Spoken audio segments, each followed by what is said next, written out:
¿Qué tal? Muy buenas tardes tengan todos ustedes el día de hoy. Pues de nueva cuenta estamos aquí para llevar a cabo un programa más del Cuerpo Académico Consolidado Sistemas de Justicia en México 141 de la Facultad de Derecho.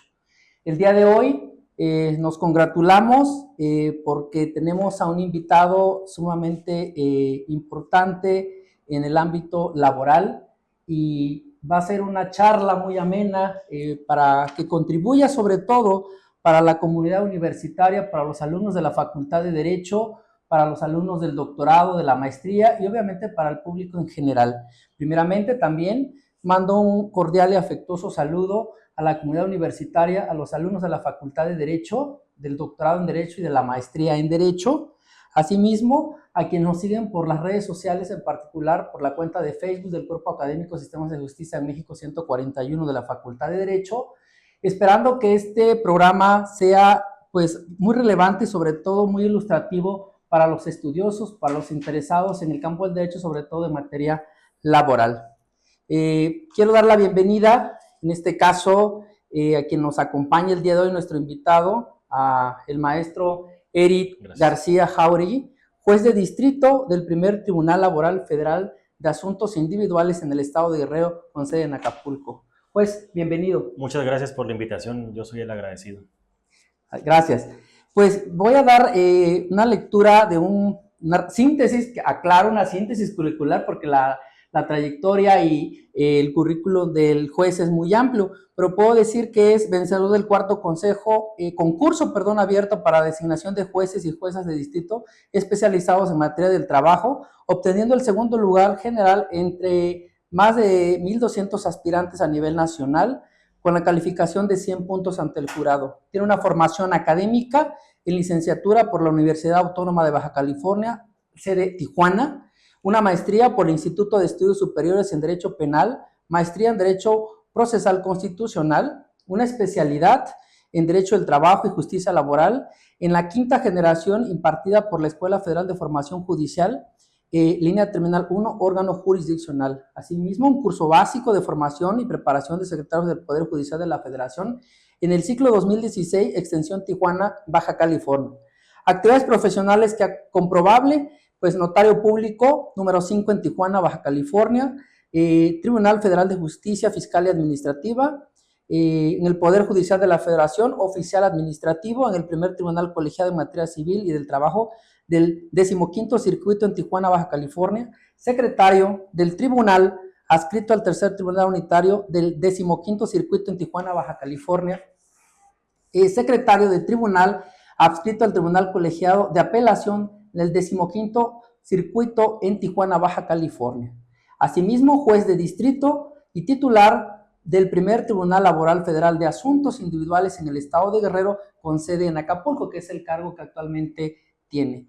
En la actividad docente ha sido tutor en el curso de especialización sobre la reforma en materia de justicia laboral de la sexta generación, curso de formación para personas secretarias del Poder Judicial de la Federación, concurso escolarizado en la edición 2023 en la asignación Gestión Despacho Judicial, curso de formación para personas secretarias del Poder Judicial de la Federación, concurso escolarizado en la edición 2024 en la asignatura Argumentación, conferencia, oralidad y mediación e impacto en el dictado de sentencias laborales impartida en la Universidad de Hipócrates de Acapulco. Tiene un sinfín de diplomados, cursos, seminarios, actividades de capacitación que lo acreditan con esta vasta experiencia que tiene el juez que nos acompaña el día de hoy. Entonces, de nueva cuenta, juez, pues le damos de nueva cuenta la cordial bienvenida. No sé si quiera hacer algún comentario antes de entrar en esta actividad, que es un diálogo abierto para la comunidad universitaria, para nuestros alumnos. Adelante. Pues para mí es un honor que me hayan invitado a esta charla, así hay que llamarlo, ¿no? Una charla entre amigos. Espero que sea de utilidad a la comunidad en general, a los estudiantes, a las estudiantes de aquí de la Facultad de Derecho de Chilpancingo, en la Universidad Autónoma de Guerrero, UAGRO. Pero bueno, el objetivo de esto es que lo poco que pueda yo contribuirles, pues sea de mucha ayuda. Espero que queden con dudas, que me inviten Sobre nuevamente, todo. sobre todo con dudas. ¿Por qué? Porque si tenemos dudas, eso genera el diálogo, genera el debate, genera pues la investigación, Así ¿no? Que es es. para lo que estamos aquí. Entonces, la cultura jurídica pues hay que difundirla. Entonces, este tipo de espacios para mí son pues muy importantes, muy agradables y nuevamente muy agradecido. Gracias, juez. Pues antes de entrar de lleno a la temática del día de hoy, que en este caso es un tema sumamente importante, que tiene que ver con el sistema de justicia laboral a partir de la reforma constitucional del año 2017, donde se empieza a gestar, y ya a partir del 19, donde entra en vigor en su momento, ¿no? Antes de entrar a ese proceso y a los puntos, a las temáticas que nos dará el juez en su momento a partir de su vasta experiencia, quiero hacer un breve contexto de esta reforma. Esta reforma de la implementación de la nueva justicia laboral en México tiene que ver con el derecho del trabajo, que es una materia que es en constante o que está en constante revisión y cambio y adecuación de las relaciones laborales en las que se encuentran en permanencia, tensiones y otro tipo de cosas. Los avances tecnológicos cada vez más breves y disruptivos replantean reglas sobre las cuales se debe regular el trabajo. El intercambio comercial orilla a los países a convertir pautas sobre libre comercio y con ello nuevos mercados y centros a desarrollar. Apenas en 2012 se efectuaron reformas y adiciones a la Ley Federal del Trabajo que no llegaron a plasmarse en una reforma constitucional.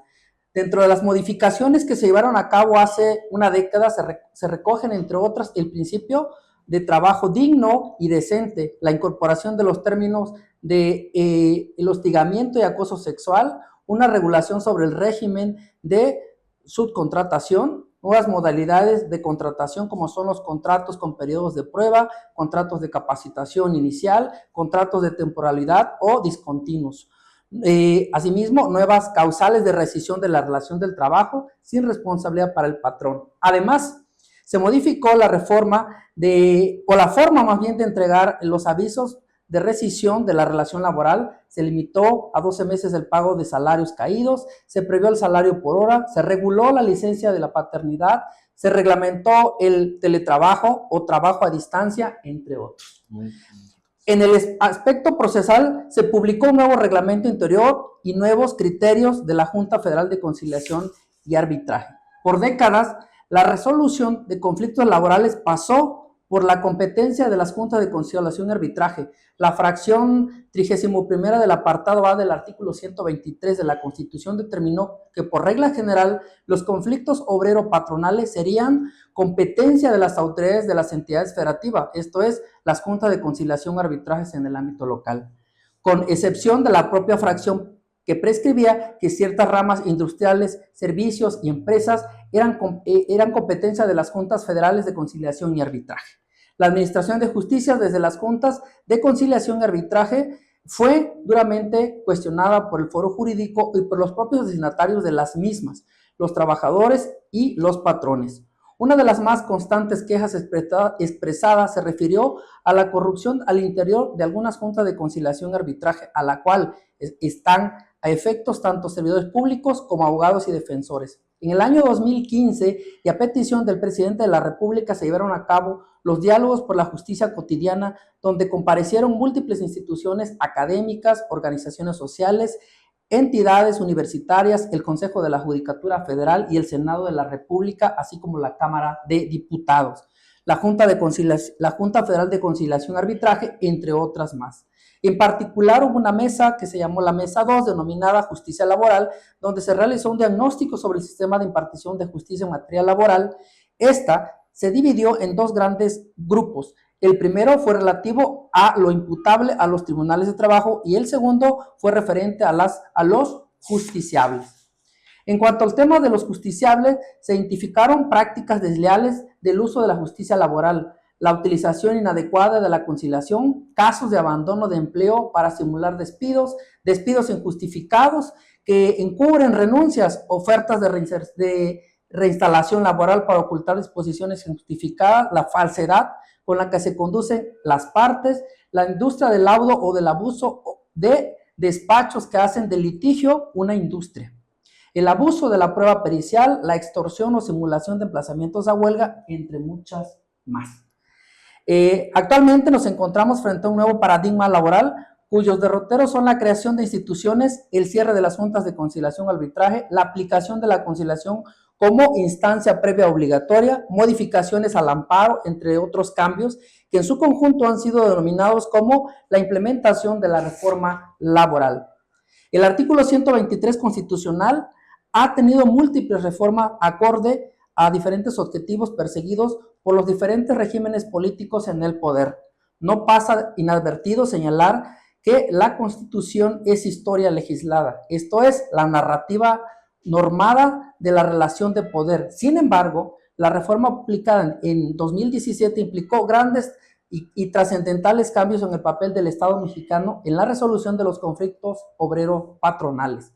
Como antecedente al nuevo modelo de justicia laboral, el 28 de abril de 2016, el entonces presidente Enrique Peña Nieto envió al Congreso de la Unión una iniciativa con proyecto de decreto por el que se reforman y adicionan diversas disposiciones de la Constitución Política de los Estados Unidos Mexicanos en materia de justicia laboral. Los ejes fundamentales sobre los cuales giró la iniciativa fueron los siguientes. Primero, la desaparición de juntas federales y locales de conciliación y arbitraje y su sustitución por órganos del Poder Judicial y de los poderes judiciales locales en su ámbito de competencia. Segundo, replanteamiento de la función de la conciliación como instancia prejudicial que estaría a cargo de los centros especializados con personalidad jurídica y patrimonio propios y con autonomía necesaria para cumplir sus funciones. Y tercero, revisión y en su caso creación de un organismo descentralizado para atender el registro de los contratos colectivos y de las organizaciones sindicales.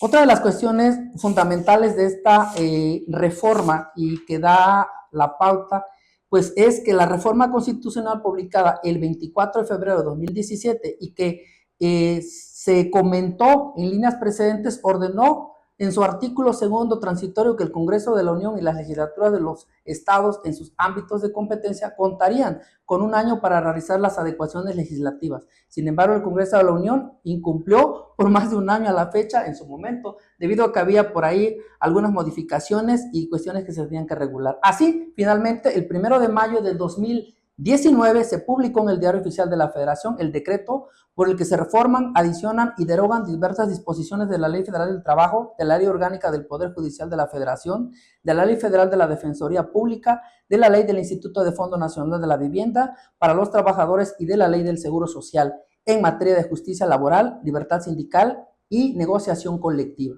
Estas reformas obedecieron a la obligación del Estado mexicano de alinear y adecuar el marco legal a la reforma constitucional y a los tratados internacionales señalados con antelación, como es el Convenio 98 de la Organización Internacional del Trabajo y el TEMEC.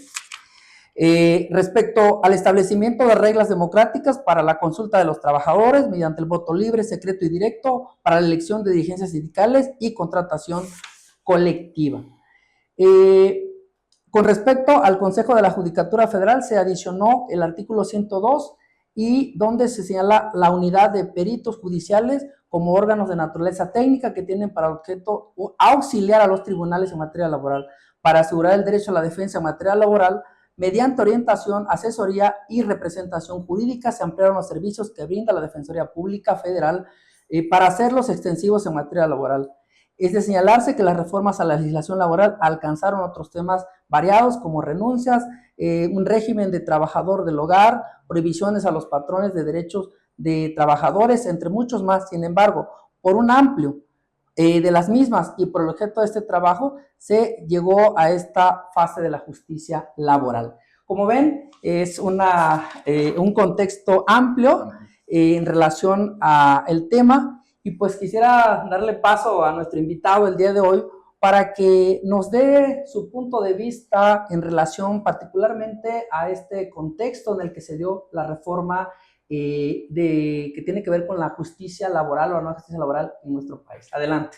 Muchas gracias, doctor. Sí, como usted acaba de señalar, el panorama general es bastante amplio, ¿no? El contexto en el que se dio esta reforma no es algo que se haya dado, como usted bien lo apunta, de la noche a la mañana, ¿no? Son trabajos y son reclamos de la sociedad en general respecto a deficiencias de la justicia laboral durante décadas, me atrevo a decirlo. En su momento las juntas de conciliación se pensaron como aquellos entes o aquellos tipos de órganos, si bien no jurisdiccionales, pero materialmente hacen esas funciones, en donde se trató de equilibrar, por un lado, la representación del patrón, la representación de los obreros y un presidente de la junta o presidenta, ¿no? Según sea el caso. ¿Por qué? Porque se trata de derecho social y atendía básicamente a aquel contexto de la sociedad histórico en que se crearon. Bueno, como toda sociedad es cambiante, estas juntas, estos entes, estos órganos, quedaron desfasados con la realidad actual. Es por eso que desde mucho tiempo atrás, en 2012, como usted lo apuntó, se hicieron ciertas modificaciones a la Ley Federal del Trabajo, en donde se trató de actualizar un poco al momento social la justicia laboral. También tenemos que decirlo, ¿por qué no? Que en el gremio de los abogados, abogadas, pues la justicia laboral muchas veces se ha visto como el patito feo, ¿no? Sí, o sea, ¿por qué no decirlo? De esta forma, pues quedó rezagado, ¿no?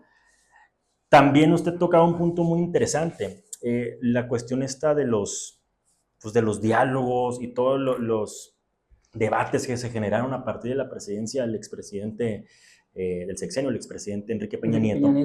Y ello, yo puedo, sin temor a decirlo, que a partir de que era un régimen que estaba totalmente colapsado, falto de credibilidad total, buscó de cierta forma reinventarse y fue que se emitió esta reforma, ¿no?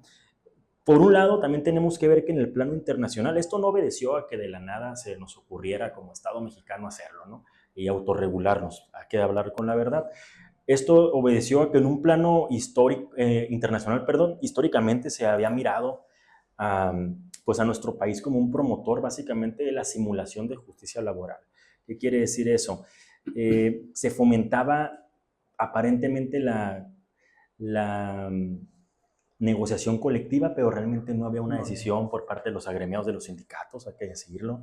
También se veía que en las juntas de conciliación a nivel local y federal había de cierta forma un negocio con los laudos, el hacer los asuntos, los juicios, prolongarlos de forma artificial para generar condenas muy excesivas, ¿no? Y ahí lo derrumbo tantito. En esta parte, recuerdo yo mucho, aquí en la escuela hemos visto también casos, o inclusive hemos encontrado casos para revisión de estudios, ¿no? Y cómo nos encontrábamos que alargaban el procedimiento para decir, bueno, entonces entre más alarga el procedimiento, por lo general vas a obtener un laudo donde te van a pagar los salarios caídos de tantos años. Así es. Y había una serie de simulación, ¿no? Como se viene planteando por lo que usted señala. Y yo creo que es ahí la parte que venía el fraude, como le puedo llamar al fraude, al proceso o a la ley inclusive, ¿no? Sí, mire, por ejemplo, hablo así poquito de mi experiencia.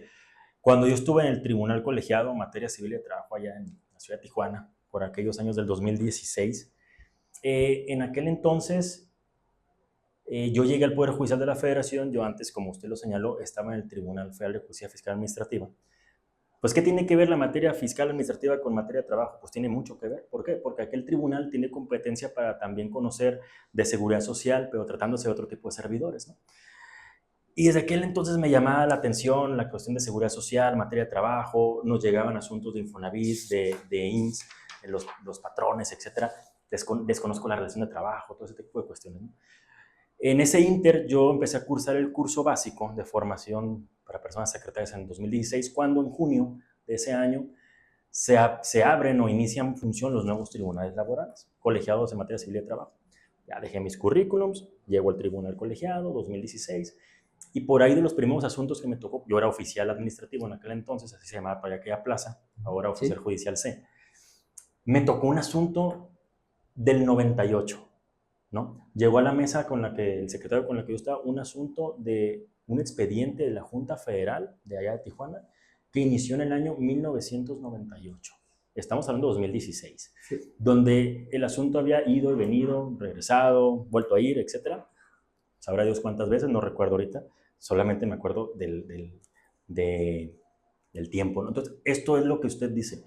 Desde el 98 hasta 2016, un asunto que no se puede dar por concluido de forma definitiva. Quién sabe qué tantos amparos tenía para reposición, sí, para ciertas cuestiones. Entonces, Yo pregunto si esa realmente era una impartición de justicia o si se habían de alguna forma atendido las necesidades de los justiciables, ¿no? Yo creo que no, yo creo que no. Por ahí se dice que justicia tardía no es justicia. Entonces, un asunto 98 a 2016, ¿realmente satisface? No creo. Y perdón, juez, eso tiene que ver con lo que dice el 17 constitucional, ¿no? De que nos habla de que la justicia debe ser pronta y expedita Sí. y casi súper veloz.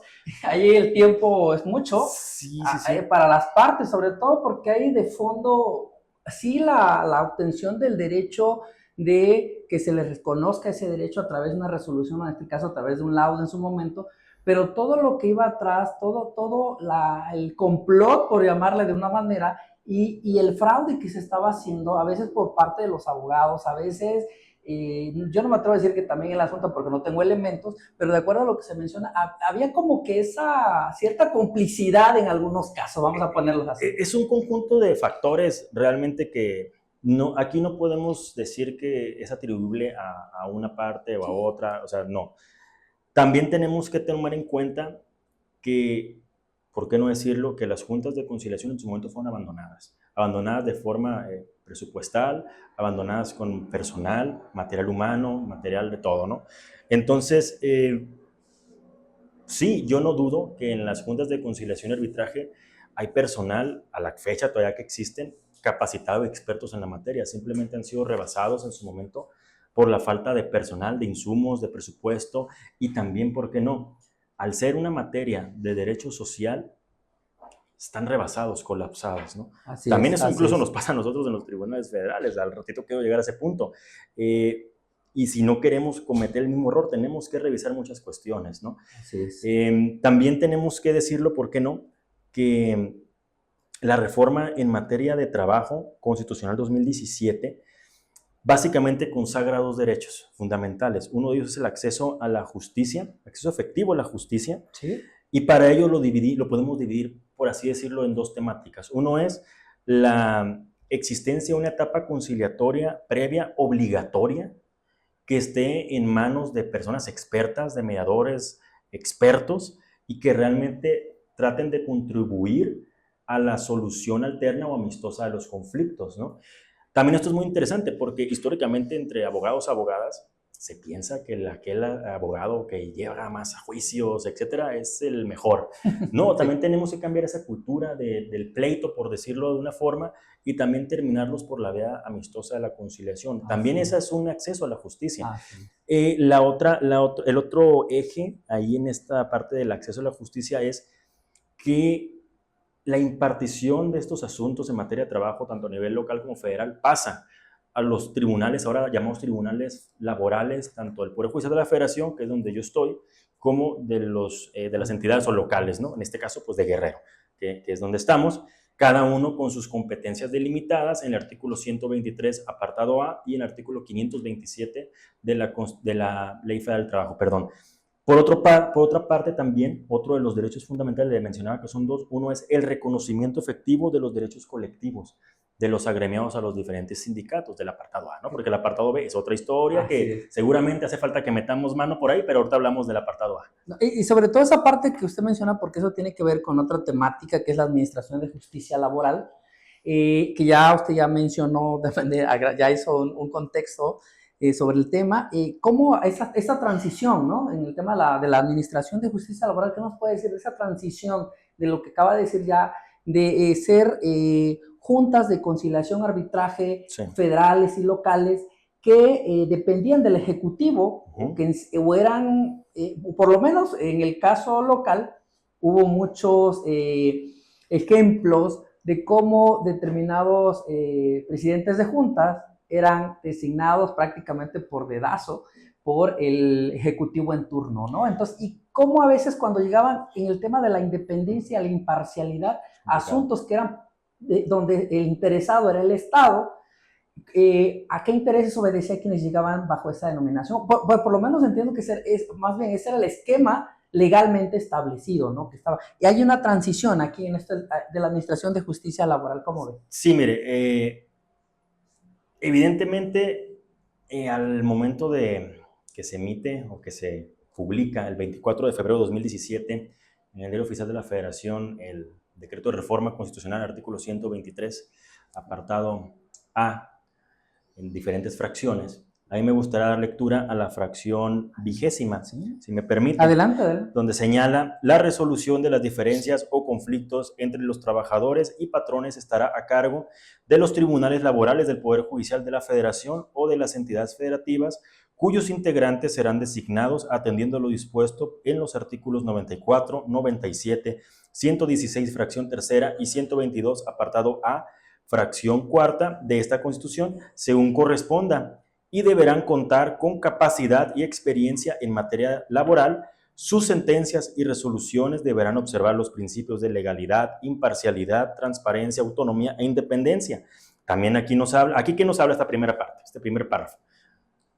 Parece que no es gran cosa. Bueno, ahora los asuntos o los conflictos laborales los van a resolver tribunales que dependen de los poderes judiciales estatales o de la federación. Bueno, no pasa nada. Nada más lo cambiamos de una junta local a un tribunal local, de la junta federal a un tribunal federal.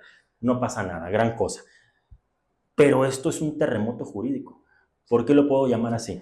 Al momento de decir esta fracción del artículo 123, apartado A de nuestra Constitución, que la resolución quedará en manos de los tribunales, ya hay una profesionalización también de la materia y una aceptación de que la materia de trabajo no es el patito feo, como lo decía yo hace ratito, sino que realmente es una materia técnica que requiere un cierto nivel de entendimiento y experiencia para que la impartición de justicia esté en manos de esas personas juzgadoras, ¿no? ¿Qué quiere decir esto? A ver, capacidad probada en la materia. No es cualquiera. Quiere decir que tienes que tener ciertos antecedentes que de cierta forma, carrera, o que te acrediten como alguien apto para que pongan en tus manos, por así decirlo de alguna forma, la resolución de las controversias que son, de cierta forma, aunque parezca que es el asunto más sencillo, impactan la vida de todos. Por otra parte, dice el siguiente párrafo: antes de acudir a los tribunales laborales, los trabajadores y patrones deberán asistir a una instancia conciliatoria correspondiente. En el orden local, la función conciliatoria estará a cargo de los centros de conciliación especializados, imparciales, que se instituyan en las entidades federativas. Dichos centros tendrán personalidad jurídica, patrimonios propios y contarán con plena autonomía técnica. Ahí, ¿qué estamos privilegiando? Estamos privilegiando, ya lo ha dicho la Corte, artículo 17 de la Constitución Política de los Estados Unidos Mexicanos, que también esta primera fase de conciliación realmente le tenemos que dar esa relevancia, y solamente que aquellos asuntos que realmente lo ameriten lleguen al órgano jurisdiccional para que sean resueltos por una jueza o por un juez según la competencia del órgano. Estos serían los ejes del artículo 123, como usted me comentaba. Sí, sí, de hecho, y este es el otro tema que estamos ya prácticamente tocando cada uno de ellos, lo que tiene que ver con los centros de conciliación, ¿no? Y esta parte de cómo ahora, yo puedo decir, llamarle un filtro, ¿no? Un filtro, la conciliación como un filtro antes de llegar a una etapa propiamente de un juicio, de un procedimiento, donde se exhorta, se busca esta fase de hasta dónde las partes pueden llegar precisamente a este acuerdo, ¿no? Sí, tiene que ver también con economía procesal, tiene que ver con un tema de dar las condiciones, y también entiendo que va a la parte del rezago que había en los asuntos en materia laboral, y que creo que lo sigue habiendo porque esto está en transición, todavía no termina de consolidarse, tanto en lo federal como en lo local. Sin embargo, va llevando su ruta, va llevando su camino. Y precisamente el 123, la fracción 21ª, el párrafo segundo, reformado, establece como requisito previo agotar la vía jurisdiccional que los trabajadores y los patrones deben acudir a las instancias conciliatorias. Así lo previó expresamente la Constitución. Antes de acudir a los tribunales laborales, los trabajadores y patrones deberán asistir a la instancia conciliatoria correspondiente, entre otras cosas más. Entonces, los centros de conciliación hoy en día juegan un rol sumamente importante, ¿verdad? Importante. Sí, mire, ya lo comentábamos, primero fue la reforma del 24 de febrero de 2017, que así como una anécdota pequeña, Me acuerdo que yo era oficial en aquel entonces del Tribunal Civil y de Trabajo que les comentaba, en Tijuana, y yo tenía la costumbre hasta la fecha de desvelarme para esperar la publicación del oficial por si hay algo importante. Y por ahí salió la publicación del 24 de febrero, por el horario, allá en Tijuana en aquel entonces 10 de la noche, yo veo eso, al día siguiente temprano llego con el secretario y se le enseño. Mire, a partir de ya, el Poder Judicial de la Federación va a conocer de la materia de trabajo. ¿Qué fue lo primero que me dijo el secretario? ¿Y a partir de cuándo se implementa? Bueno, ahí viene el chiste. Esta reforma constitucional, como usted lo menciona, se atrasó un poquito. Sin embargo, a partir del 1 de mayo de 2019, que fue cuando ya se publicó el decreto en el que se reformó la Ley Federal del Trabajo, perdón, en relación con el artículo 123, apartado A de la Ley Federal de la Constitución, perdón, se modificaron alrededor de 555 disposiciones de la ley, de esta Ley Federal del Trabajo. Hay por ahí expertos que dicen, pues mejor una nueva ley, ¿no? Sí. Dejamos una ley para los procedimientos iniciados anterior y agarramos la nueva para los nuevos tribunales, y ahí empieza el conflicto. A ver, este asunto, ¿a quién le toca? ¿Todavía le corresponde a la Junta? ¿Le corresponde a los tribunales federales o locales, según el caso? Y esta reforma, pues trae una serie de artículos transitorios donde nos señalan las pautas para eso. Y es muy interesante el 15º transitorio. Este 15º transitorio básicamente obedece a la fracción 20ª que leí lectura, en donde señala concursos de selección de personal. La convocatoria de concursos para la selección de personal de los Centros Federal de Conciliación y Registro Laboral, que son el tema que estamos tocando, que ya estamos llegando a él, de los centros de conciliación locales y de los tribunales del Poder Judicial Federal y de las entidades federativas serán de carácter abierto y garantizarán el derecho a participar en igualdad de oportunidades al personal de las juntas de conciliación y arbitraje. Esto es muy importante, también muy interesante, porque de una forma está dando la apertura, o se dio la apertura, para que toda aquella persona con cierta experiencia en materia de trabajo pudiera concursar en igualdad de circunstancias. Aquí no es de que si eran concursos cerrados o no, abiertos totalmente, sí, tanto en las entidades federativas como a nivel federal, que es donde yo participé, para si querías formar parte de los tribunales federales, tribunales locales o centros de conciliación. Ahí ya le estamos también dando la importancia a los centros de conciliación y a la etapa prejudicial, obligatoria. ¿Qué es esto? Tenemos que tener mediadores expertos en la materia para que no sea una vil simulación y nada más cumplir con un requisito de procedibilidad, por así decirlo, como, perdónenme, un checklist. Así es. Ya fui al centro, vámonos, ya puedo irme al juicio, sino realmente que la persona que esté en mediación, en los centros de conciliación, haga la función para tratar de acercar las posturas de las partes, porque muchas veces es cualquier cosa el punto de conflicto, ¿eh? Pero anteriormente lo que se dice que ocurría es que ni siquiera estaba pues quien debería estar presente y que básicamente era una persona mecanógrafa, van a conciliar o que ya lo tenían de formato, ¿no? Entonces, ¿cuál era la conciliación? Era nula, era mera formalidad falsa, en papel, ¿no? Falsa. Y el artículo 685 ter de la Ley Federal del Trabajo, muy interesante porque si bien existe esta obligación de todas las partes que van a demandar de acudir a esta etapa prejudicial obligatoria y que también tiene cierta tramitación, ciertos plazos, etc. El artículo 185 ter nos da algunas hipótesis que te hacen que no vayas, o sea, decepción. Ahí los tiene bien delimitados. Discriminación. Si hay discriminación en el empleo, ya sea por embarazo, por género, por raza, etc., orientación sexual, algún hostigamiento, acoso, tú no necesariamente tienes que acudir. Puedes acudir acudir a la conciliación, puedes acudir directamente con nosotros, ya sea local o federal. También la otra de las... Aquí, perdón. Ajá.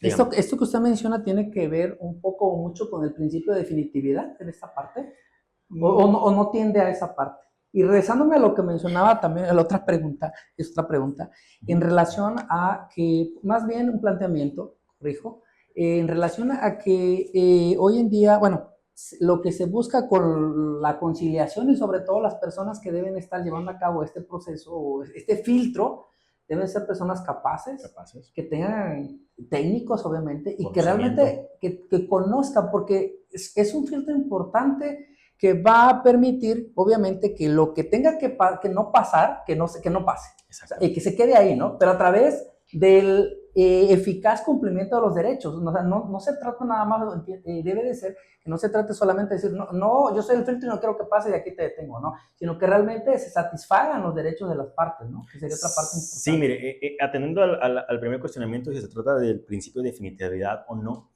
yo lo entendería desde otro punto de vista. Yo lo entendería como aquellas situaciones en donde por el tema trascendental no tiene un sentido que las partes vayan y agoten. ¿Por qué?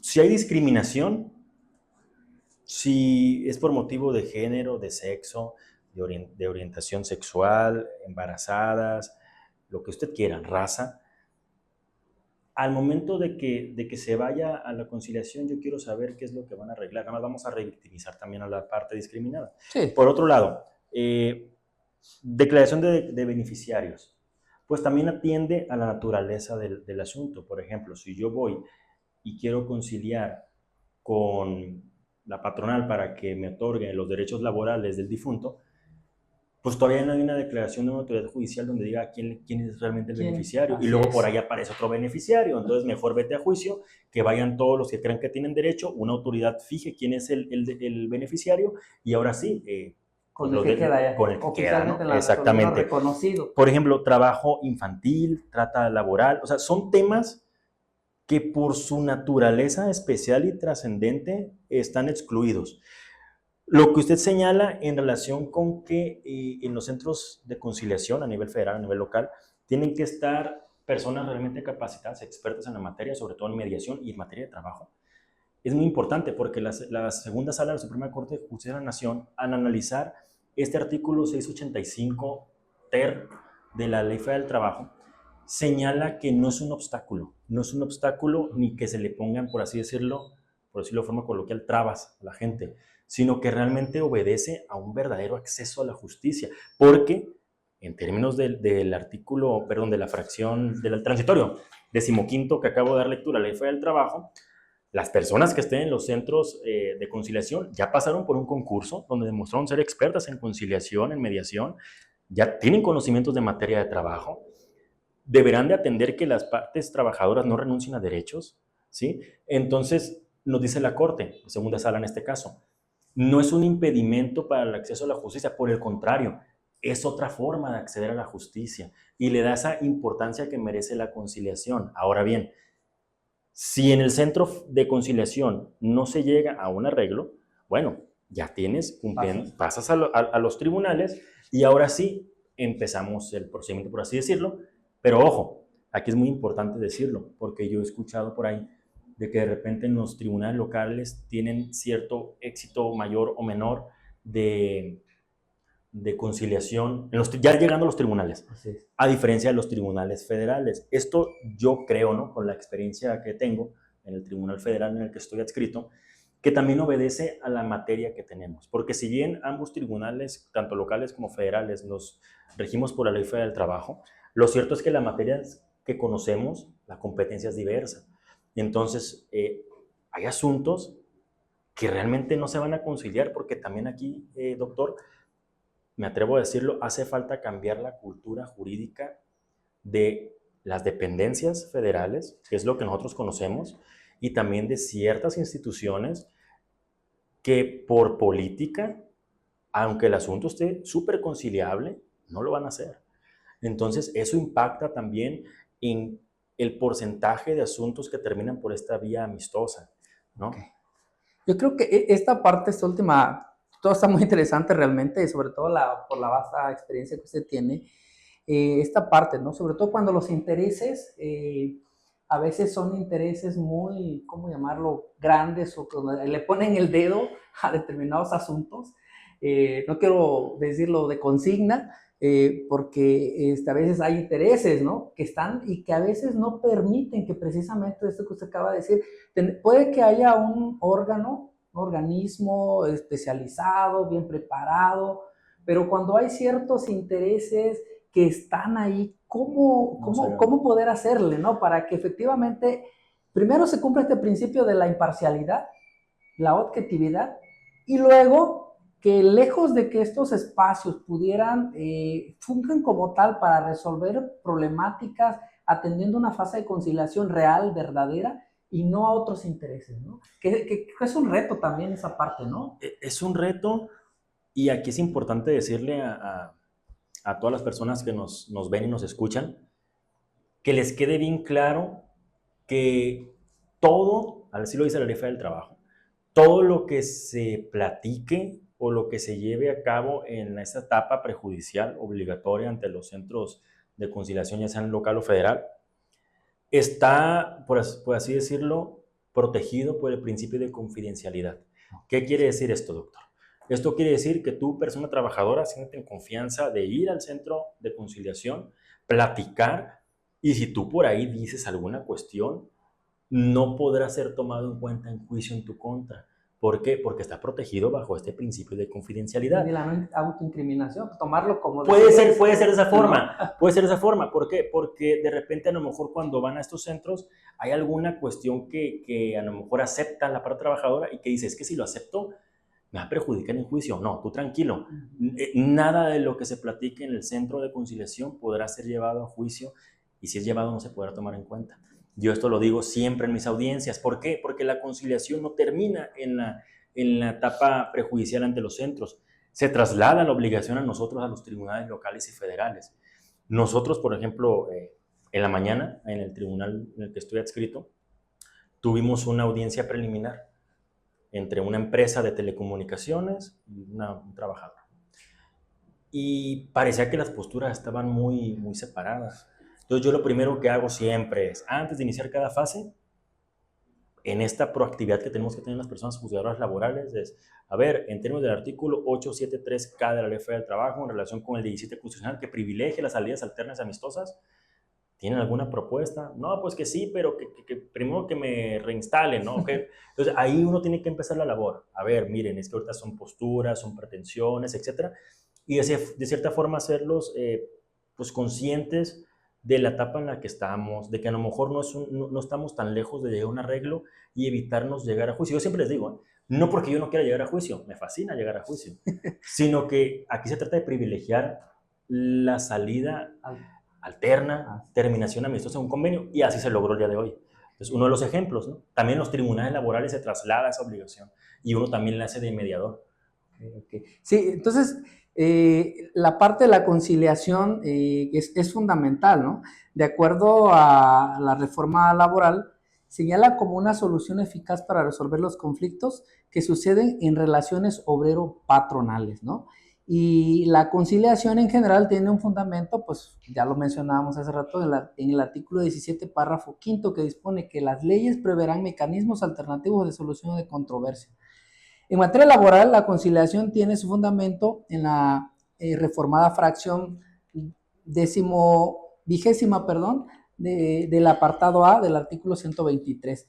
Entonces, aquí fundamentalmente queda la parte de la conciliación un elemento o un factor o un indicador, como quisiéramos llamarle, fundamental en la fase que usted mencionaba, ¿no? Una fase previa, que puedo llamarla así, al procedimiento, ¿no?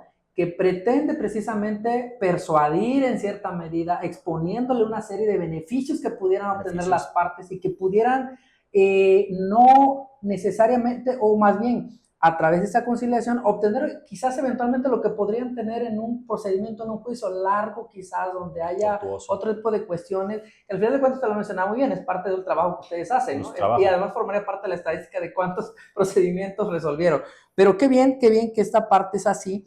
Y sobre todo para las personas especializadas, mencionaba hace rato, que tienen que hacer esta función, ¿no? Porque los intereses son muchos, pero aquí la ley mandata y obliga a los servidores públicos a prevalecer y a defender el derecho en su momento del trabajador y del justiciable, ¿no? Sí, es muy importante lo que señala, doctor. Mire, bueno, nada más para que no se me olvide, lo que yo comentaba de que la Suprema Corte ha establecido que el acudir a una etapa prejudicial obligatoria de conciliación, no, por el contrario, no está violando tu derecho humano al acceso al juicio, por el contrario, lo está privilegiando, es otro tipo de acceso. Podemos, para el auditorio que lo quiera ver así, tenemos la jurisprudencia, donde se analiza esta temática de registro digital 2024-532, ahí nada más lo dejo como apunte, por si lo quieren revisar, para que no se me pase. Sí. Lo que usted comentaba en relación al privilegiar la salida alterna o la terminación amistosa, porque aparte así lo mandata la ley, yo lo que trato de hacer llegar a las partes es que, miren, ahorita tenemos pretensiones. Tú, trabajador, tienes esta pretensión, por ejemplo, un ejemplo, dices que te despidieron de forma injustificada y que te deben tantos días, tantos meses, etcétera, ¿no? Estoy diciendo un ejemplo.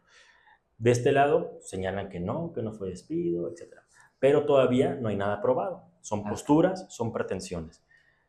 Si nosotros, de cierta forma, como usted dice, persuadimos, explicamos, tratamos de acercar posturas, lo que yo trato de hacerles ver a las partes es que si el asunto llega a juicio, después del desahogo de las pruebas, es cuando ya nosotros estamos en posibilidad de, al momento de resolver en sentencia definitiva, saber si vamos a condenar, a absolver o a condenar parcialmente, etcétera.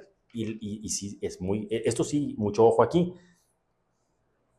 En una salida alterna amistosa, lo que se busca es que voluntariamente a nadie se le puede forzar, ambas partes queden conformes, cosa que jamás va a ocurrir en una sentencia. ¿Por qué? Porque quien perdió, perdió, y quien ganó seguramente quiere ganar más.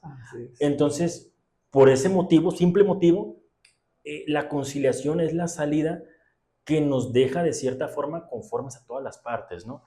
Y ese es el papel del juzgador, donde uno nunca va a quedar bien. ¿Por qué? Pues por lo que señalo. Simplemente, quien perdió, perdió, y quien ganó muchas veces quiere ganar más.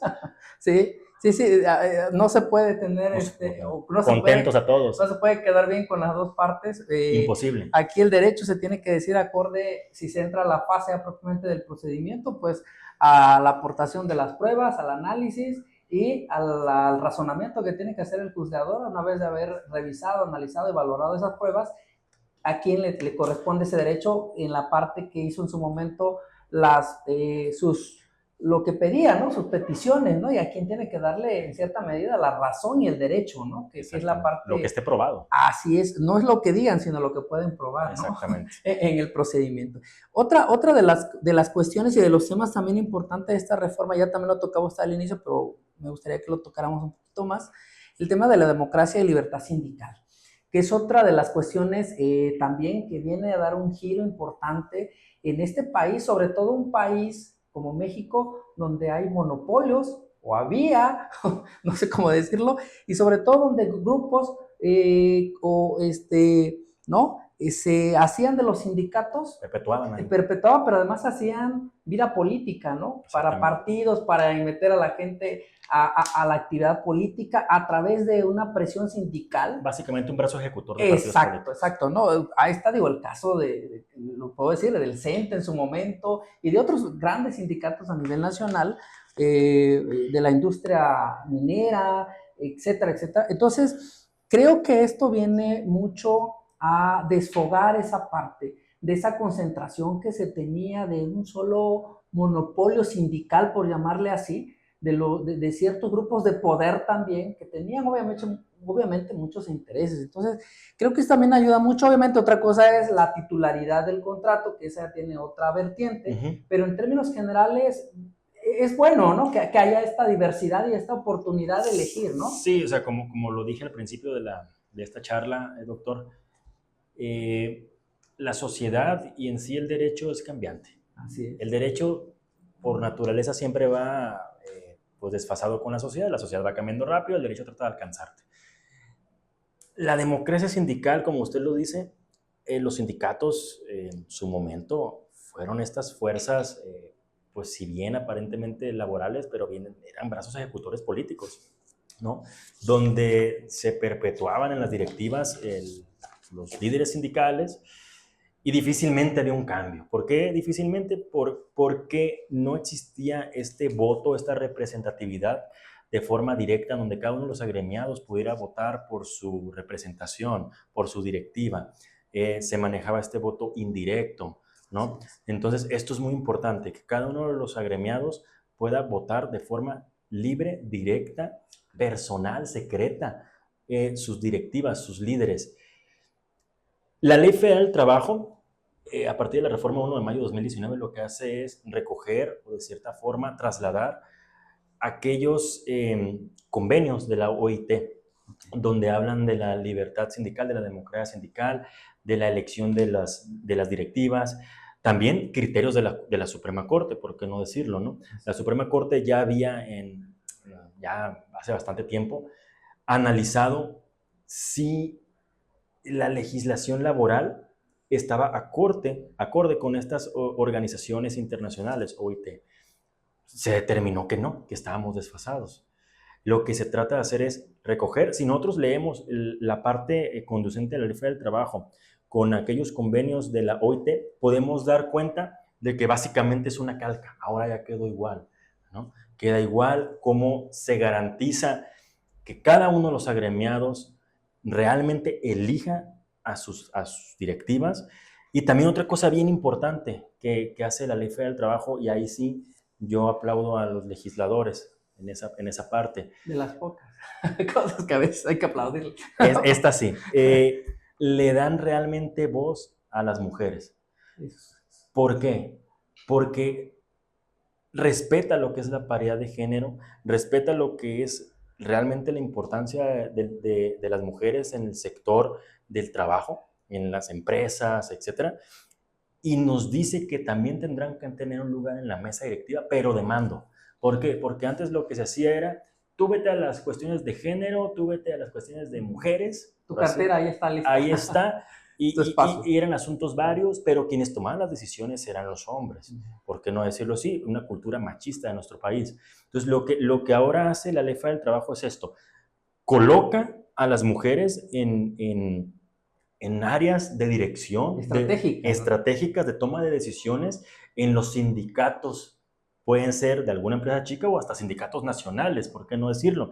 Y también la forma en que se van eligiendo estas directivas y que hace que de cierta forma sea rotativo, por así decirlo, la dirección, vaya. En los tribunales laborales de asuntos individuales, que es uno de los que yo estoy adscrito aquí en Guerrero, en Acapulco, lo que hacemos nosotros estamos encargados de los asuntos individuales, no así de los colectivos. En materia federal, existe un Tribunal Laboral Federal de Asuntos Colectivos con sede en Ciudad de México, pero con competencia a nivel nacional, entre ellos, evidentemente, nuestro estado de Guerrero. Lo que nosotros hacemos como tribunales, por así decirlo, pues de las entidades, que estamos regados por todo México, aquí en Guerrero existen dos, a partir del 1 de agosto del año pasado se aperturó el segundo, antes era Tribunal Laboral Federal, ahora pasó a primero, que es donde estoy yo, segundo, el nuevo. Bueno, lo que hacemos es, cuando hay un asunto de algún sindicato, de algún gremio, que tiene su residencia aquí en Guerrero, presentan la demanda, conoce el tribunal colectivo y el tribunal colectivo lo que nos dice a nosotros es, notifícame, emplázame a la empresa, al patrón, etcétera, y entonces nosotros lo que hacemos es una especie de tribunal auxiliar, por así decirlo, entrecomillado, del colectivo que tiene competencia a nivel nacional, y nosotros lo que hacemos es cualquier emplazamiento que nos llegue a huelga, sea por contrato colectivo de trabajo o contrato ley, es de carácter urgente. Básicamente es dejar de hacer actuario lo que estés haciendo. Sí, hay términos fatales. Entonces es actuaria, deja de hacer lo que estés haciendo y vete a notificar a 5 o 6, porque aparte Guerrero tiene sus particularidades geográficas, ¿no? De repente no complejas, no todo es la montaña Costa Chica, no todo es Acapulco y Chilpancingo, que estamos a una hora aproximadamente. Por decir un ejemplo, el año pasado en diciembre, no me recuerdo si fue el 12 o 13 de diciembre, estábamos ya por salir de la oficina, nos avisan del tribunal colectivo, porque tenemos mucha comunicación entre tribunales, sobre todo en estos temas, y nos avisan que pues, se iban a llegar aproximadamente 200 emplazamientos a nivel nacional. Y entre esos, pues nos tocaban algunos acá en Guerrero, y el actuario de la adscripción, pues se fue 7 horas de lejos de aquí a emplazar, 7 horas ida, emplazamiento, 7 horas vuelta. Entonces estamos hablando de que el trabajo que se tiene que hacer administrativo para recibir, por así decirlo, la orden, ¿no? El exhorto. Trabajarlo nosotros en el tribunal Desahogar ese exhorto. Desahogar el exhorto, regresarlo de forma inmediata y remitirlo a México, pero es una de nuestras obligaciones como tribunales de asuntos individuales que estamos a nivel nacional para auxiliar a nuestros compañeros, compañeras del tribunal colectivo para que esto se haga lo más rápido posible, con la mayor eficiencia y porque entendemos que tratándose de temas colectivos en materia de trabajo, para que quede muy claro, en materia de trabajo, los temas colectivos, huelga, es como en materia penal, una privación de la libertad. Así es urgente. Hay términos, es 48, 72. Es igual de urgente, son los términos fatales. Fatales. Entonces tenemos que tenerlos inmediato. Okay. Más o menos esa es la dinámica. Qué bueno, qué bueno. Nos ilustra mucho todo esto porque usted lo decía muy bien, ¿no? La materia laboral, como la materia administrativa y el juicio de amparo, todas en general, pero estas en particular considero que hay mucho tecnicismo en esta parte y sobre todo, por eso es importante que quienes lleguen a esos espacios, todos los que imparten justicia en términos generales, pues sean los más idóneos, la gente más apta, la gente más capacitada, que tenga experiencia en lo que se conoce como carrera judicial, porque precisamente creo que no se puede improvisar en la impartición, la procuración, la administración de justicia, no se puede improvisar y no se debe improvisar más bien. Y yo creo que esto es un ejemplo sumamente importante que usted nos da y nos ilustra en relación al trabajo tan importante que ustedes hacen. Juez, una pregunta antes de cerrar esta parte, esta charla que creo que ha sido muy amena. ¿Cómo fue su proceso para llegar como juez y todo este trayecto que usted ha tenido, ese devenir que usted ha tenido que dar, esa experiencia y sobre todo el proceso que ha tenido que llevar para llegar hasta donde está el día de hoy en el Poder Judicial de la Federación, en el área laboral como juez en materia laboral? Como lo señalaba anteriormente, bueno, al principio lo hemos estado señalando, la reforma constitucional se publica en el Diario Oficial de la Federación el 24 de febrero de 2017. A partir de ahí llega este terremoto jurídico donde se dice que ya no van a conocer las juntas locales federales, ahora van a conocer tribunales laborales federales y locales según sea el caso, la competencia. Bueno, sin embargo, esto no se materializó hasta el 1 de mayo de 2019. Así es. A partir del 1 de mayo de 2019, en donde se establecen en diversos artículos transitorios ciertos plazos, ciertas, por así decirlo, instrucciones, para implementar esta reforma, entre ellos el que leí lectura hace ratito, el artículo 15º transitorio, donde señala que serán concursos abiertos. En el caso del Poder Judicial de la Federación, se dividió en etapas. ¿Qué quieres? Bueno, y a nivel nacional, ¿no? Se dividió en etapas, me voy a centrar en el Poder Judicial de la Federación, se dividió en etapas en donde la implementación se iba a realizar por entidades federativas. La primera etapa fue el primer concurso abierto de oposición en 2020.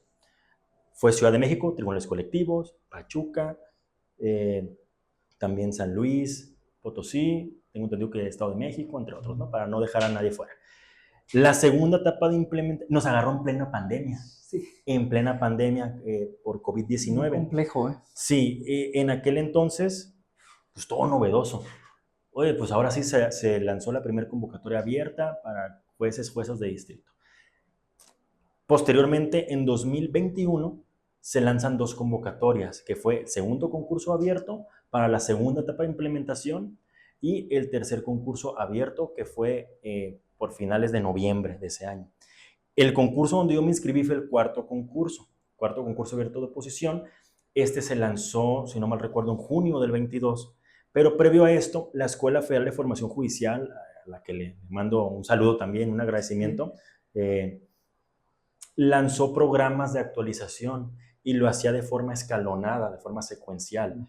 Primero lanzó lo que fueron en aquel entonces jornadas de actualización, de sensibilización, donde básicamente nos daban un panorama general de lo que era la reforma 2017-2019.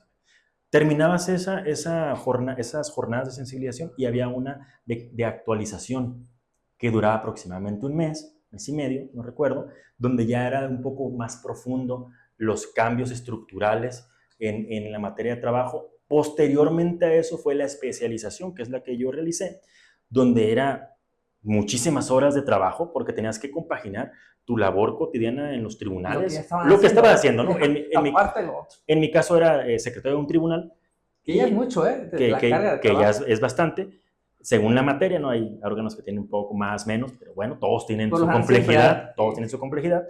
Tienes que compaginar eso con la estudiada de tu especialidad, concluirla. Bueno, concluimos la especialidad, lanzan la convocatoria. ¿Qué se dice en la convocatoria abierta para las personas que nos ven, nos escuchan? La convocatoria abierta básicamente es toda aquella persona abogada que cumpla con 5 años de experiencia comprobables en materia de trabajo, que tengan ciertos requisitos legales, promedios, etcétera, constancias, cursos, podrán inscribirse. Y vas a concursar a nivel nacional. ¿Por qué? Porque por el juicio de la federación, todavía hasta la fecha, pues te adscriben según las necesidades del servicio y lo que se requiera. En mi caso, pues yo estoy en Guerrero, no obstante, vengo de Tijuana, pero bueno, las necesidades del servicio me llevaron a Guerrero y estoy contentísimo en Guerrero. Ya, Me han tratado, Guerrero, soy de Guerrero, me han tratado excelente, aquí tengo mi familia porque estamos muy contentos. Yo me inscribo, hay una primera fase, doctor. En esa primera fase lo que uno hacía es, de los 1,200 participantes, era un filtro donde nuestro concurso fue paritario, muy importante. De 60 lugares generales se concursaban 15 plazas para hombres, 45 para mujeres, ¿no? Entonces, de esos 1,250, pues un número importante fuimos hombres, otras mujeres. Pasábamos un cuestionario. El cuestionario constaba de 100 reactivos de casos hipotéticos, ¿no? Más o menos lo que estamos platicando. A ver, la etapa prejudicial, ¿se puede salvar en este caso? ¿Tengo que ir obligatoriamente o no? Casos muy puntuales. Y ahí le comento porque tuve la experiencia, hago el paréntesis, en el 2010, ya tiene rato, tomé el curso para actualización y secretario de acuerdo del Poder Judicial de la Federación. Ajá. Yo como docente impartía la materia de juicio de amparo. Mi intención no era entrar al Poder Judicial, yo ya había elegido esta área que es la docencia, que me encanta, me fascina.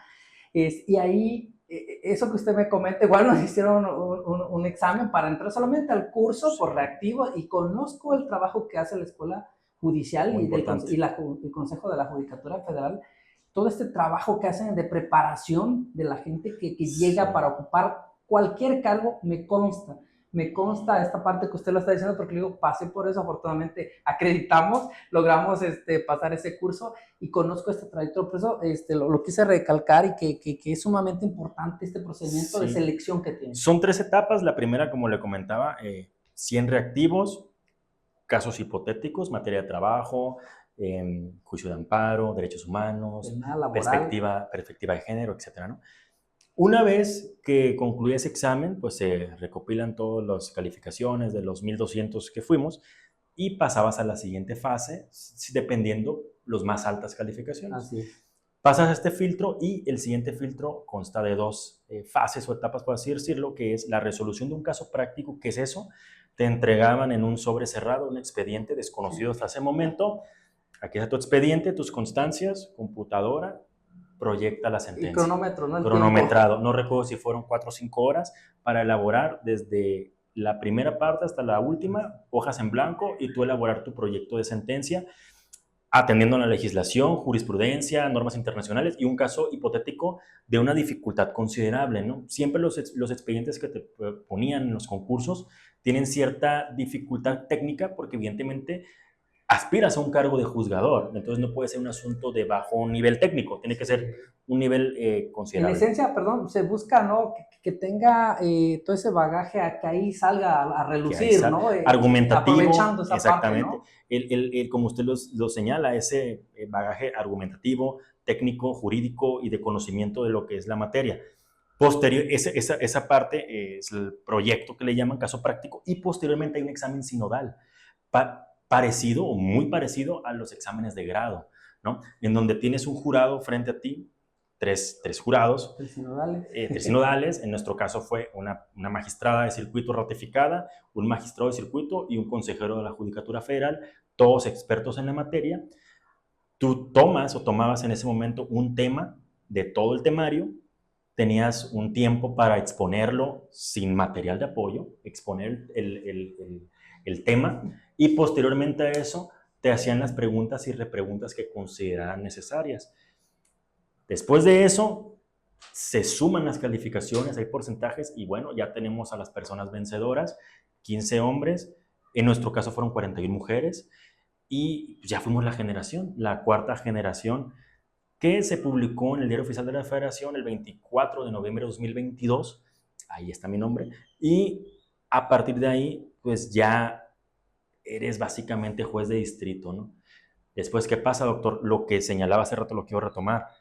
Decíamos que las juntas de conciliación y arbitraje, tanto a nivel federal como local, si bien quedaron desfasadas, también es importante señalar a las personas que nos escuchan que no tienen la culpa de todo.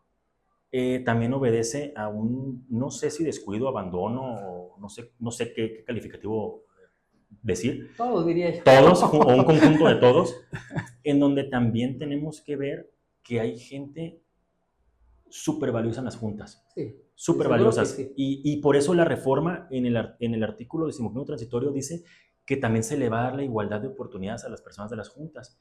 En el caso, por ejemplo, del tribunal de inscripción, yo lo que traté de hacer es armar un equipo de trabajo de gente que tuviera primero ganas de trabajar, porque aquí Acapulco está cargadísimo de trabajo, Guerrero, muy fuerte.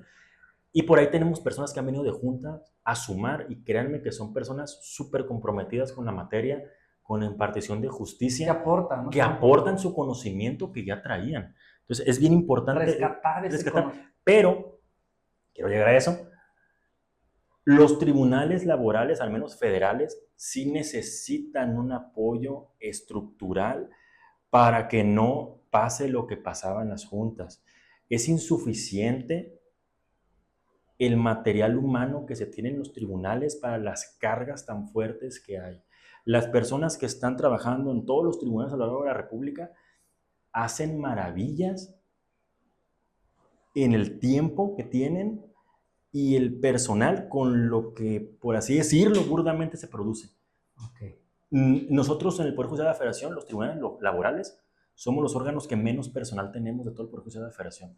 No nos comparamos en plantilla con los juzgados de distrito ni con colegiados. Entonces, ojo, si no remediamos eso, por más que esté la persona más brillante a cargo de un tribunal, cuidado. Puede colapsar esto. Cuidado.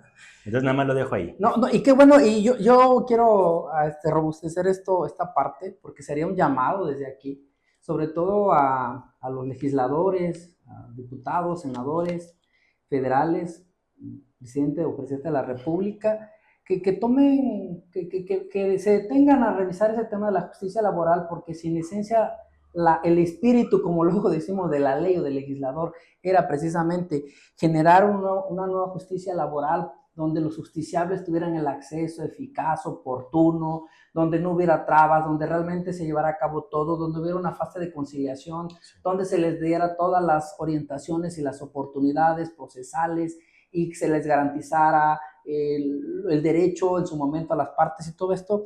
¿De qué serviría o de qué sirve el trabajo? Bueno, es valioso obviamente, si también no viene acompañado de más presupuesto, si no viene acompañado de más contratación, si no viene acompañado de más área, de más infraestructura, de más tecnología, precisamente con la finalidad de brindar esta justicia accesible para todos. Sí, porque, mire, ¿no? Tiene toda la razón, doctor. Mire, el artículo 685 de la Ley del Trabajo, perdón, en relación con el 720 de la misma legislación, señala en esencia el principio de inmediación. ¿Qué quiere decir este principio de inmediación? Toda audiencia deberá ser presidida por la persona juzgadora invariablemente bajo pena de nulidad de las actuaciones. ¿Qué quiere decir esto? Bueno, al estar nosotros frente a las partes, recibimos de forma directa sus manifestaciones, pues ahora sí que sus argumentos, sus alegatos. Nosotros vamos percibiendo lo que pasa. Bueno, en mi caso yo no soy ningún psicólogo ni experto en lenguaje corporal, pero sí te vas dando cuenta cómo se van desarrollando las cosas, porque dicen por ahí que el cuerpo no miente, ¿no? Entonces uno va viendo de forma directa todo, pero somos humanos. Sí. Y tenemos ciertos límites de capacidad humana y también ciertas horas que yo no puedo celebrar, por ejemplo, 40 audiencias diarias. Es imposible. ¿Por qué? Porque simplemente hay audiencias que pueden durar 10 minutos, pero otras que duran 6, 7 horas. Entonces, esa es la cuestión. A mayor cantidad de tribunales, mayor cantidad de atención a la gente, disminuyen las cargas de trabajo en los órganos y yo creo que disminuyen el margen de error. Sí, y definitivamente. Vamos a privilegiar el artículo 17, justicia pronta y expedita. Sí. No es porque uno no lo quiera hacer, al contrario. Yo creo que todos los compañeros y compañeras a nivel local, federal, amamos lo que hacemos y por eso estamos acá. Pero llega el momento en que la carga de trabajo que existe y el cumplimiento irrestricto a la inmediación, pues provoca este retraso. Muy bien, juez. Una otra pregunta que ya sería la final, ahora sí. Con todo esto que se acaba de decir y de mencionar, ¿qué se espera de la nueva justicia o de esta justicia laboral que todavía, que digo yo, está en transición, está en esta etapa todavía? ¿Qué se espera y qué podemos esperar de los jueces en materia laboral, como es el caso de usted? ¿Cuál es el compromiso que asumen frente a los justiciables, frente a la sociedad y frente a la ley? Bueno, mire, la justicia laboral, al menos al nivel federal, lo puedo decir, se lo tomó muy en serio. ¿Qué quiere decir esto? La Escuela Federal de Formación Judicial, como lo señalé al momento de que medio platiqué lo del concurso, ha lanzado diferentes programas académicos enfocados a la materia de trabajo en todos niveles, desde oficiales judiciales, personas actuarias, secretarias y juzgadores, ¿no? Capacitación constante en diplomados de seguridad social, oralidad, por ahí hay uno de conciliación, la especialización que también lanza la Escuela Federal. Y lo que se busca es profesionalizar a todos. Es muy importante mencionar que estos programas académicos han sido abiertos. Eso quiere decir que no nada más personal interno del Poder Judicial de la Federación, cualquiera. ¿Qué se espera? Bueno, como todo nuevo procedimiento, lleva su tiempo para entenderlo, comprenderlo, perfeccionarlo y que arranque de forma adecuada. Hay que decirlo con todas sus letras. El sistema de justicia laboral estaba en ese proceso de la implementación para después pasar a la consolidación. Consolidación en todos los aspectos, que las personas juzgadoras que estemos en los tribunales nos consolidemos frente a los justiciables en audiencias, en nuestras resoluciones, en el cambio de paradigma, en el cambio de mentalidad en la conciliación.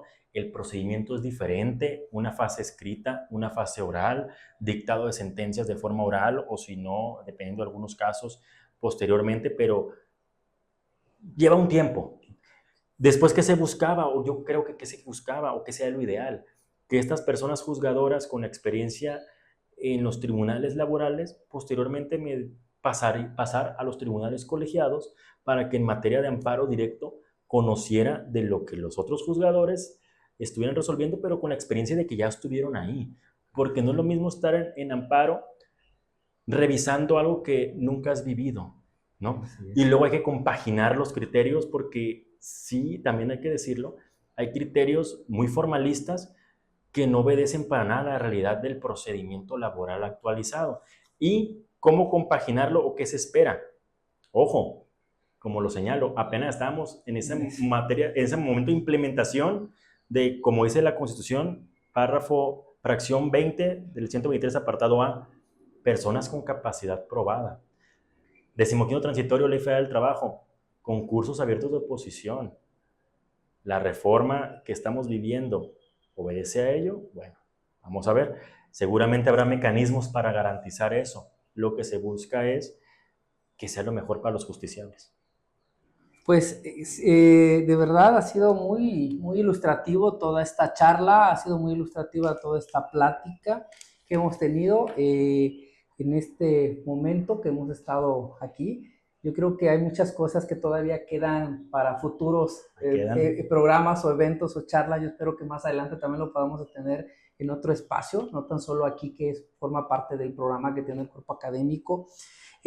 Pues agradecerle, juez, agradecerle infinitamente esta oportunidad al juez Eric García Jauregui, el juez de distrito del primer Tribunal Laboral Federal de Asuntos Individuales en el estado de Guerrero con sede en Acapulco, sí, por esta charla, por darse el espacio, sé que tiene una agenda muy apretada, pero eso también habla del interés que usted tiene por la parte de que se divulgue, que se dé a conocer qué hacen, Sí, que qué hacen los impartidores de justicia en el campo en materia laboral de manera específica. Creo que ha habido, usted lo sabe muy bien, recientemente críticas que no se sabe o no se sabía qué hace el Poder Judicial Federal, sobre todo. Ha habido, y creo, y tengo que decirlo, críticas injustas, críticas que creo que no son acertadas y no son correctas al gran trabajo que ustedes desempeñan. Y obviamente, como usted lo mencionaba hace rato, y en todo, pues hay fallas, a veces humanas, a veces técnicas, a veces de la tecnología, a veces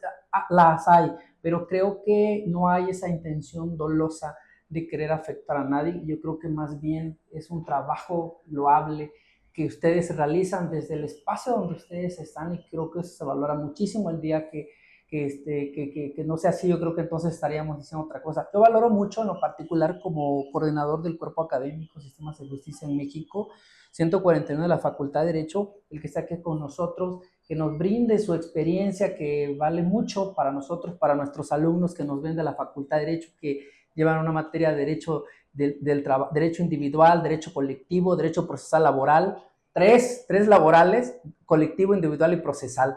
Entonces, creo que va a contribuir mucho para que tengan líneas generales de todo esto, dependiendo de los semestres en los que están, y que es sumamente importante el hecho de que los impartidores de justicia como usted, que por cierto joven, muy capaz, esté con nosotros el día de hoy disertando estos temas que son muy relevantes. Una última reflexión antes de cerrar. Sí, tiene toda la razón, doctor. Mire, es muy importante, yo soy de la idea de que los impartidores de justicia, y más en materia de trabajo, nos tenemos que abrir a la sociedad.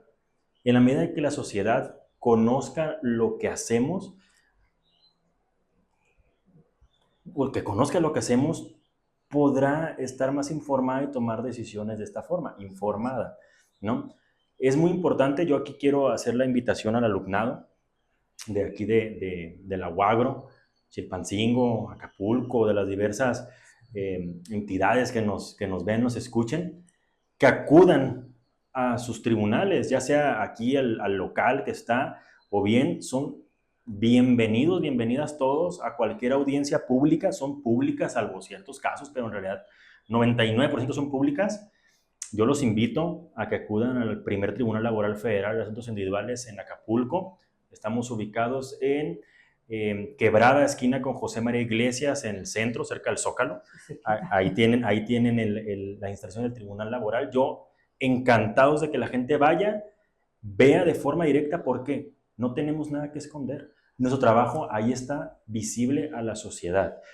Y en esa transparencia y lo que usted señala, doctor, de que la gente conozca nuestras funciones día a día, yo recientemente abrí una página de Facebook, ahí la paso a los compañeros, compañeras.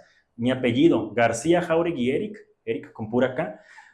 Ahí subo cosas, subo sentencias versión pública, subo algunos datos, subo de repente algunos criterios. Me gusta compartir esto, ir platicando lo que vamos haciendo día a día, y de repente surge el debate por ahí, ¿no? Surge el debate de que, ¿qué pasa si tal situación? ¿Qué pasa si esto otro? Bueno, ahí vamos interactuando con la gente. Esto es muy importante si me quieren seguir pues en esa forma, ¿no?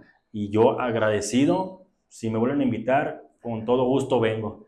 Muchas gracias. Gracias, pues sí, por cierto, ahí lo sigo, ya también en la página, ya nos estamos siguiendo, ya vi que efectivamente, y eso habla muy bien de usted, porque no es fácil abrir una página, y sobre todo a través de un cargo público, porque se pueden encontrar de todo, ¿no? Sí, y entonces es la prueba del ácido, ¿no? Al final de cuentas, lo está haciendo, eso habla muy bien de usted, y habla muy bien de esa transparencia que no solamente se queda en el cubículo o en el tribunal, sino que trasciende ahora a otro ámbito como son las redes sociales, y que habla muy bien. Pues agradecerles de nueva cuenta a todos, de nueva cuenta darles las gracias a nuestros alumnos que nos siguen por la cuenta de Facebook, de la Facultad de Derecho, de la Maestría y del Doctorado en Derecho, a la comunidad universitaria y al público en general por habernos acompañado el día de hoy. De nueva cuenta, juez, muy agradecido. Gracias. Que tengan una excelente tarde. Saludos a todos.